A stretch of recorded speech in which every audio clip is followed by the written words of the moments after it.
Hi all, my name's Chris Cerroni, the Sporting Director with South Delta United, here to present our parent workshop on player identification. So within this workshop, we'll be talking on player development, player identification, looking at the club player profile that we've designed, how it links in with the player selection for the club 2025-26 fall winter season, some timelines that we can speak to, and then just speak on some of the items that we're targeting and working towards for the future. So what I wanted to really share with the group today, to give a bit more context about player development and identification, looking at the why and the what. And so what we have here is some items covering a profile, the environment, the culture and research. And we're going to speak into more detail on these, but these items are really why development can happen at certain rates or certain levels within a certain environment, noting the culture, what research guides what we're doing, and then linking it back to a profile of a player that can either be club related or a national vision for what players can look like in certain positions or have certain attributes at certain ages and levels of play. So if we focus on the environments within our soccer experience, we have macro with the country, into province, into the club, and into the micro with our home. And so how these influence what soccer looks like for our players on the field.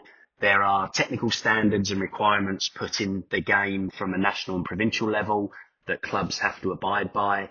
Some examples might be certain game formats that we play, duration of games, number of players that can maximise on a roster, as well as training to game ratio, so the number of times players can play at certain age groups within that club environment. So that impacts what an experience and environment is created for on the field within the club environment. From a club level, we also have our own localised processes and practices that we can try and influence to support our players' development. You know, these are added programming that we might provide, how we tailor our curriculum, the staff and coaches that we bring in, and supporting aspects through workshops and resources provided. And then going into the home, you know, children now have opportunity to experience so much from what's online to computers to a multitude of sports that they can register for. And so all of this impacts a player's development. For example, you know, how often is a child playing soccer at home? Do they have a sibling? Are they playing with their sibling? Is the player or sibling older? Does that influence the player that we're focusing on to get better because they're more challenged? Are they more competitive? So these are the environments that really have an impact on what develops a player, when and what rate it looks like as well. So if we move into the culture component, here we've highlighted what really sort of drives Canada as well as the soccer system, from experiences that are top to bottom, national to club level. I mean, as we're all aware, hockey is the first sport of choice in Canada.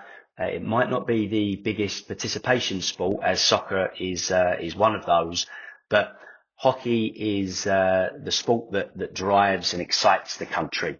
And so, you know, what we have from a soccer standpoint is how do we create and mould soccer so that we have more professional environments, more opportunity for players to progress up the pathway, more environments for players to play, and a general feeling that soccer is, you know, the sport of choice in every household. Moving onwards, we have a pay-to-play model.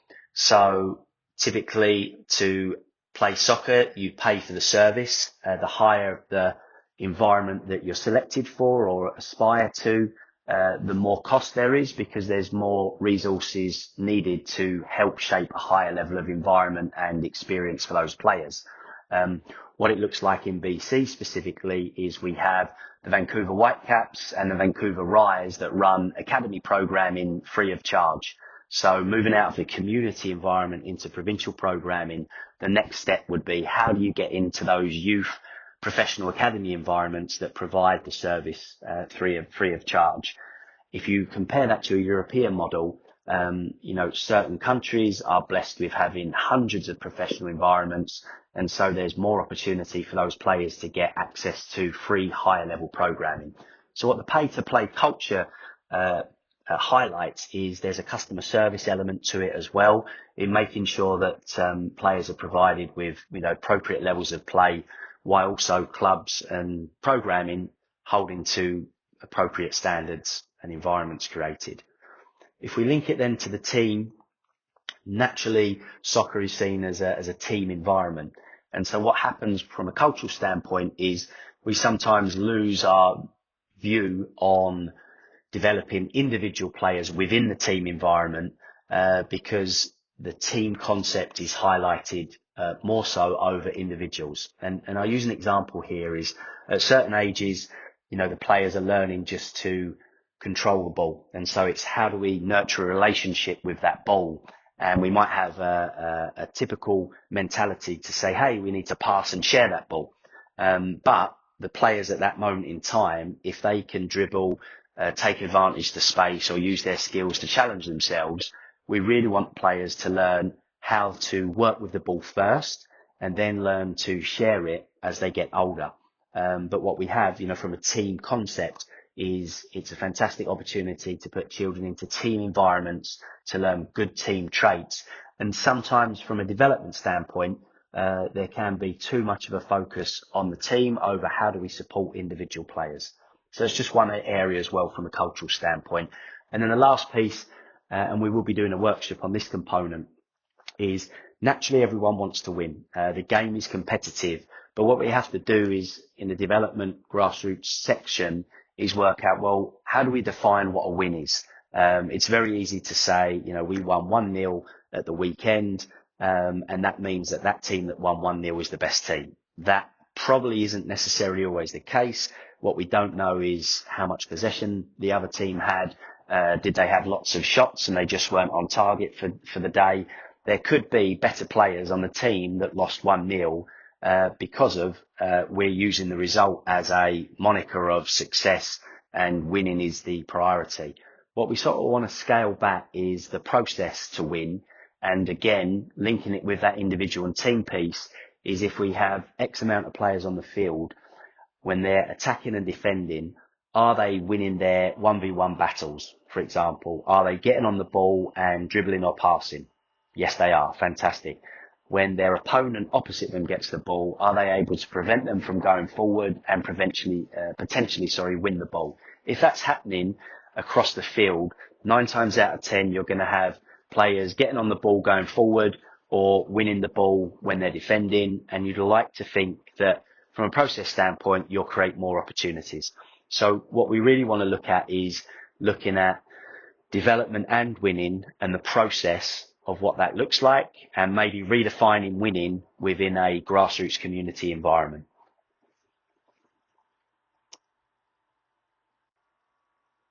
Moving into the research context, this gives an idea of putting the brakes on when we look at our players and kids playing soccer and being concerned where they may be at with their peer group or just in general. Because when we break down the sort of chronological age, we have a yearly cut-off of when players register. Let's say this is a 2017 age group, and the player might be born in January versus a player born in December, and they play within the same environment. And there is 10 to 11 months there of maturity, life experience that is magnified when it's a child and a younger age. So, a kid in January might be more maturely developed versus a kid in December, and that has a physical component that they're stronger on the ball or can run faster, as an example. It all levels out when we get into the latter teenage years and into adulthood, but it's just something to be mindful of. Again, the developmental age focuses on that example of a player just in that moment of time may be better physically developed or have more cognitive development within their attributes.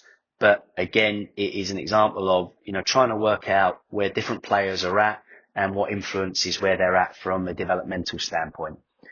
Moving on to training age, we might have a player that is born on the same day same year. And if we looked at how many hours they've amassed of practice time, one player might have more than the other. Now, that could determine that the player with 200 hours is better.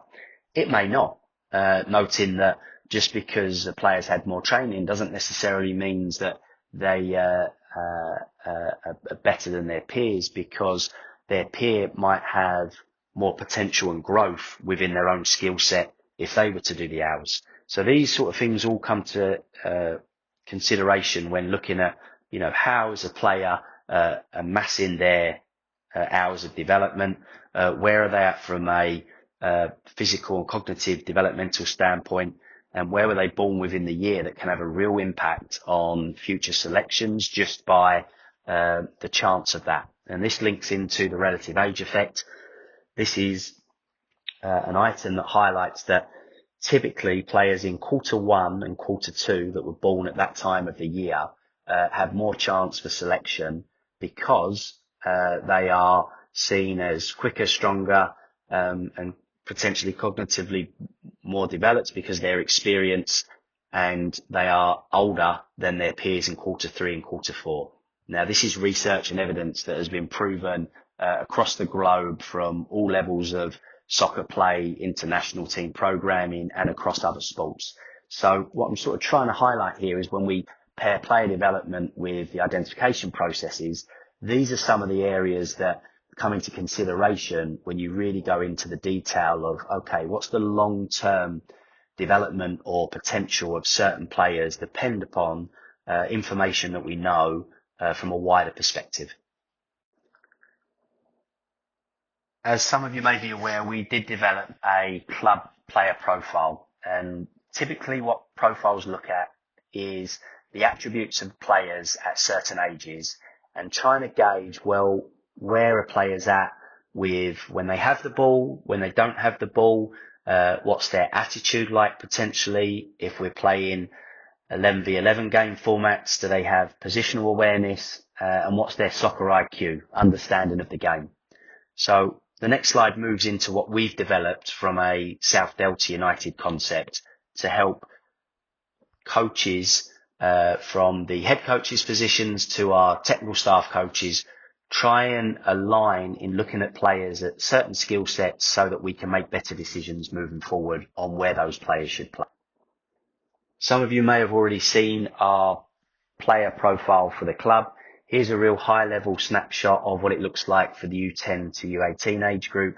We've incorporated 4 areas looking at the person, really like who they are, the technical components with the ball and without the ball. And then for the older age groups, moving into the tactical understanding as well as the physical requirements of the game. So we use this player profile concepts to try and help look at players from a technical piece. As an example, how do they receive the ball? Are they able to receive it with one foot, with both feet? Can they receive it with different parts of their foot? Are they able to receive under pressure when a defender's close? So this are the sort of building bricks from just looking at this on paper to how it comes to life when we observe players. In linking our club player profile, what we did with our process for identification was look at the players, ask the head coaches to log down information on the players because they are working with them and seeing them in practice and in games. And then our technical staff came out and observed players, and then we took all the information to help us make decisions on what it looks like for a player and team selection standpoint. In going into more information and detail on what information was recorded, we looked at a real simple observation chart looking at 1, 2, and 3, emerging, developing, or proficient. And so typically, if the recordings on players looked more proficient from the coaches and our technical staff, then those were players that we were looking at to say, okay, there's a collaborative approach here that the eyes we've had on these players are highlighting that this certain player is proficient in a number of areas against the player profile. They'd be worth taking more of a detailed look to determine if they are moving up a level or what's the best environment for them. So here is a real example of the recording guidelines that we have in place against our player profile. In speaking to the player profile, the recording observation example, here's a real simplistic view of what it looks like with the information that we have from a technical standpoint. We have the player names, we have their date of birth, what foot, what position, and then either 1, 2, or 3 emerging, developing, or proficient against the attributes we've highlighted. This example doesn't have a comments field, but typically we had comments field from our technical staff and the head coaches, and all that information helped us make the decisions as best as possible for the players. Moving into the timelines that we put in place, and some of these were a little bit flexible and we'd like to tighten these up moving forward. But ultimately, at the beginning of the year, we had a workshop to talk about what the identification process would look like. We had an identification window from September to November. We would have liked this to be more detailed at the time, and I'll speak to how this will be detailed for 25, 26 onwards. So we really focus more on the players in the second window in early 2025. But what we did have by December was the databases from the head coaches on where they see the players at that time. And then we put our technical staff coaches, even though they were helping with sessions and coach support from September to November, December, in the second period, January to April, their main focus was to observe the players against the database that we had received from the coaches. We offered a second workshop, and this is a snippet of that. And, in that March, April, May period, we're going through player selections. Where we're currently at is communication has gone out to the players for the development teams. Not all rosters have been finalised, so we are working on finalising the rosters, communicating with the head coaches on any gaps that there may be. And, for us, this may go into May, June, July as we, finalise 1 or 2 players with our databases that we have on them to confirm that they are moving up. So this is a little snapshot of where we're currently at and what we've done previously. As we progress into fall winter 2025-26, there's some areas of focus that we really want to share with you all what we're looking to do moving forward. And, we want increased technical staff coach observations. So we are going to hit the ground running. It's in September 2025, and staff coaches on field will be actively looking at the players so that they, in practices, are able to observe the players, and we can make quicker decisions if players need to experience practice with a higher level of play or considered for game selection as well. So we're not just doing it in practice like we did last year. We're also allocating budget and staff to observe in-game activity as well. So those are 2 areas that we'll be kicking off straight away. And then the next component will be moving players, as I mentioned, in practice. So what we'd like to do is, if there's all the U10 boys, for example, training at the same time with the house, grassroots and development teams, as our staff are working with the coaches and observing the players, there'll be communication on certain players getting experiences in the development practices to see if that is an environment that may or may not suit them for their long-term development. So these are just some high-level items that I'm speaking to, but really wanted to share this is how we're looking to progress and improve for 2025 onwards. Lastly, I just wanted to share that we have a new technical direction in place. As some of you may be aware, I'm the sporting director for the club with a focus on some operational and strategic items to help move the club forward. And then from a technical standpoint, I'll still be focusing on coach development, connected with some of the programming that our technical director, Jason Jordan, will be implementing. Jason has extensive experience in the community environments, all the way up to the BCSBL with Fusion FC.